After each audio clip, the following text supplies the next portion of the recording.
Okay mga papi, done installation po tayo dito sa Vespa Primavera. Nag-avail si sir ng promo package natin. Ito yung ginawa natin kay sir. Okay, Zenlo X1 GTS 80 watts. So dito natin siya in-mount sa gilid. So yung gamit natin bracket dito is alloy flat bar. Okay, so yan siya, sa gilid siya.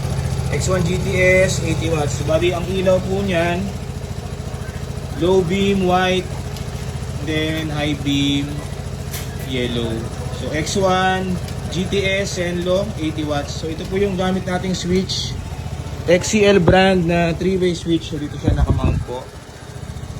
And then yung kinabit nating busina dito is Seger 50F dual disc horn. So meron tayong horn selector switch na nilagay. So naglagay tayo dito ng halo switch dito somewhere here. Ito, ayan, stock horn selector. Bali pag nakapatay po yan, yung stock pa rin busina yung gagana. Ayan, then pag sinwitch po, papalit siya sa Seger horn. Ayan,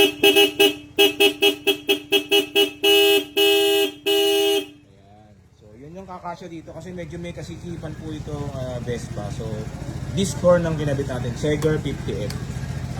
Ayan. Okay mga paps, so kung nagustuhan nyo yung ganitong setup, mag-message na po sa page namin o pumunta dito sa Scooteristas online shop. Maraming salamat po.